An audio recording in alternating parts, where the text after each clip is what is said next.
Friends, इस video में हम बात करने जा रहे हैं केदारनाथ धाम यात्रा की।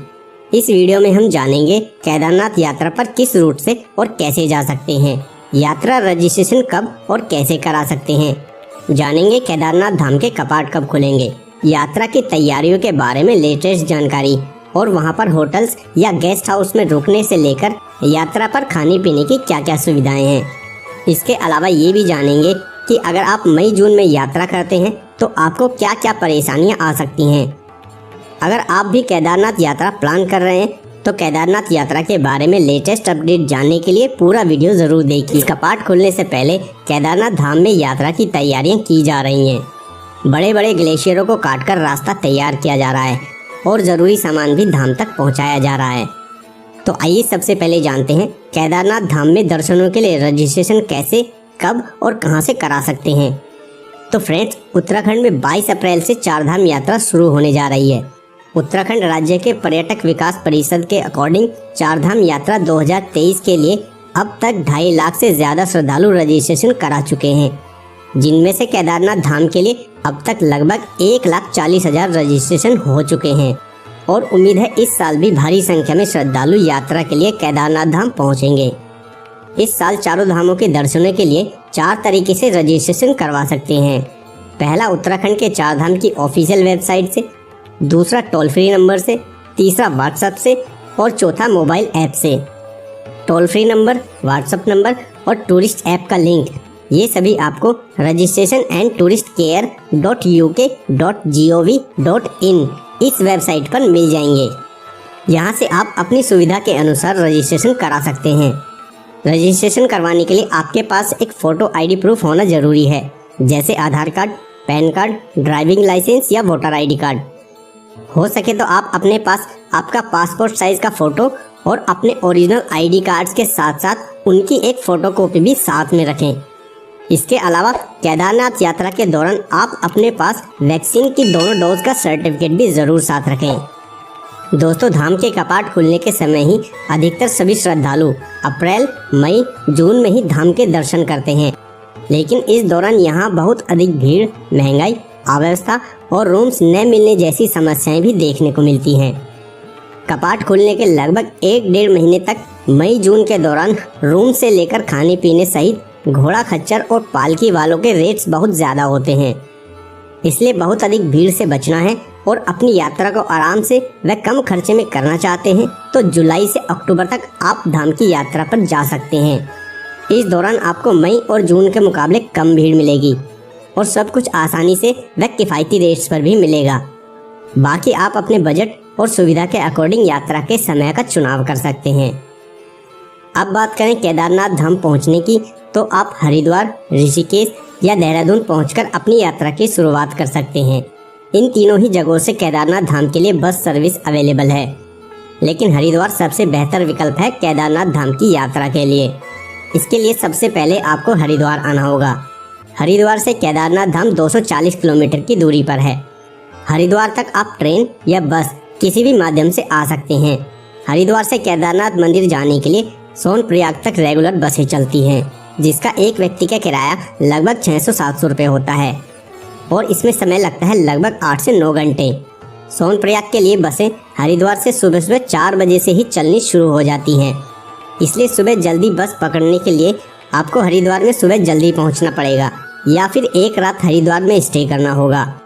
इसलिए ध्यान रहे, आप जिस दिन हरिद्वार पहुंचे हैं उसी दिन शाम को हरिद्वार से सोनप्रयाग जाने वाली बस की टिकट बुक करा लें, क्योंकि केदारनाथ धाम की यात्रा के सीज़न में सुबह हरिद्वार से सोनप्रयाग जाने वाली बस में जगह नहीं बच पाती। वहीं कई घंटों की वेटिंग भी होती है।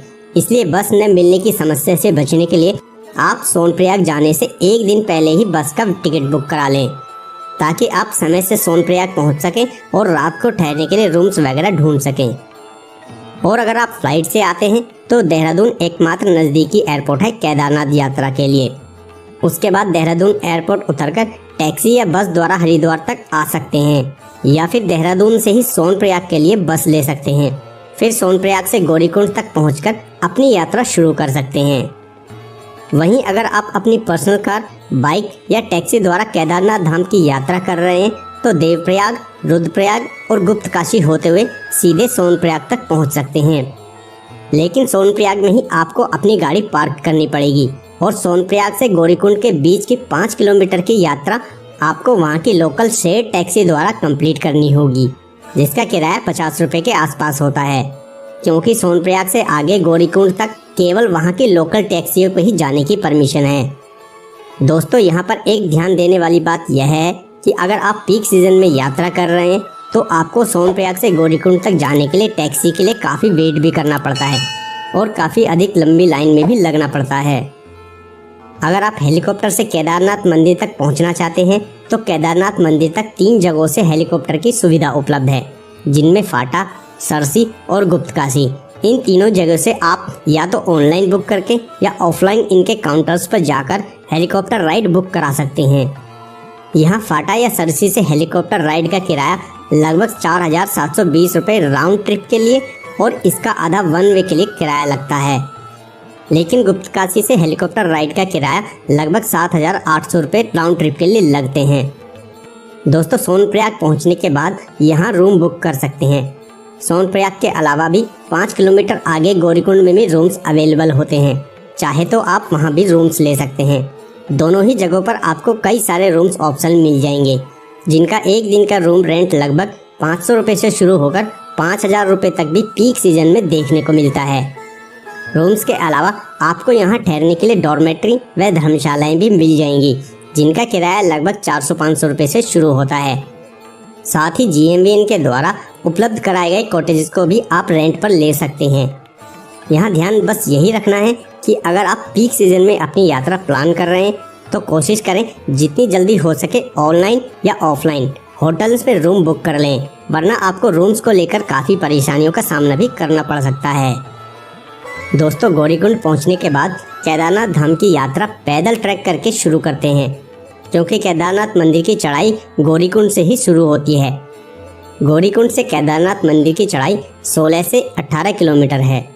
गौरीकुंड से पैदल ट्रैक करके केदारनाथ मंदिर जाते हुए आपको बहुत सारे श्रद्धालु मिलेंगे, क्योंकि अधिकतर लोग इस ट्रैक को पैदल ही पूरा करते हैं। इसके अलावा जो लोग पैदल यात्रा नहीं कर सकते उनके लिए भी कई और विकल्प मौजूद हैं, जिनमें गौरीकुंड से केदारनाथ मंदिर के लिए पालकी, घोड़े खच्चर की सवारी की भी व्यवस्था है। यहाँ घोड़े खच्चर का किराया 2,300 रुपये और डोली या पालकी का रेट 7 से 8,000 रुपये होता है। केदारनाथ मंदिर ट्रैक के दौरान भीमबली, बेस कैंप, जंगल चट्टी और छोटी लिंचौली जैसी खूबसूरत जगह रास्ते में पड़ती हैं। इसके अलावा केदारनाथ मंदिर के रास्ते में जगह जगह पर चाय नाश्ते व खाने पीने की भी व्यवस्था है, जिससे आप ट्रैक के दौरान आराम करते हुए यात्रा पूरी कर सकते हैं। साथ ही रास्ते में जगह जगह पर वॉशरूम की भी व्यवस्था होती है। फ्रेंड्स, ट्रैक के दौरान जैसे जैसे आप अपनी चढ़ाई चढ़ते रहेंगे वैसे वैसे ग्लेशियर्स, वाटरफॉल्स, पहाड़ों और घाटियों के ब्यूटीफुल व्यूज़ देखने को मिलेंगे। लेकिन ट्रैक के दौरान घोड़े खच्चर और श्रद्धालुओं के लिए एक ही मार्ग होने के कारण यात्रियों को अधिक सावधानी के साथ यात्रा करनी पड़ती है। फ्रेंड्स, अगर आप केदारनाथ मंदिर टाइम से पहुंच जाते हैं तो आप दिन में ही दर्शन कर सकते हैं, क्योंकि शाम को मंदिर में भव्य आरती होती है, जिसमें भक्तों की बहुत अधिक भीड़ मंदिर के बाहर भी इस भव्य आरती में शामिल होती है, जिससे मंदिर का पूरा परिसर बाबा केदारनाथ के जयकारों से गूंज उठता है और ये नज़ारा सच में देखने लायक होता है। अगले दिन सुबह जल्दी उठकर मंदिर में दर्शन के लिए जा सकते हैं, क्योंकि मंदिर के बाहर सुबह 3 बजे से ही दर्शन के लिए लाइन लग जाती है। दोस्तों, केदारनाथ मंदिर के आसपास रुकने के ज़्यादा ऑप्शंस नहीं हैं, और जो हैं भी उनके रेट्स 1,000 रुपये से लेकर 6-7 हज़ार रुपये तक सीजन के हिसाब से होते हैं। यहाँ पर आपको प्राइवेट होटल्स, GMVN के होटल्स और डॉर्मेट्री की सुविधा भी मिल जाती है। इनके अलावा आपको GMVN हट्स और कैंप्स भी मिल जाएंगे। लेकिन अगर आप यहाँ नहीं रुकना चाहते हैं तो आप दर्शन करने के बाद वापस नीचे उतर सकते हैं। बात करें केदारनाथ मंदिर पहुँचने पर खाने पीने की, तो आप यहाँ होटल्स के अलावा अन्नपूर्णा भोजनालय में भी खाना खा सकते हैं, जहाँ एक थाली का प्राइस 200 से 250 रुपये होता है। आपको यहाँ अधिकतर केवल शाकाहारी नॉर्मल खाना ही खाने को मिलता है। वैसे पीक सीजन में केदारनाथ मंदिर के आसपास खाने का प्राइस थोड़ा महंगा हो जाता है। तो दोस्तों, ये थी केदारनाथ धाम के बारे में पूरी जानकारी। इसके अलावा केदारनाथ धाम को लेकर आपका कोई भी क्वेश्चन या क्वेरी हो तो आप कमेंट करके पूछ सकते हैं। उम्मीद है वीडियो आपको पसंद आई होगी। अगर पसंद आई तो वीडियो को लाइक, कमेंट, शेयर करने के साथ साथ चैनल को सब्सक्राइब भी करें।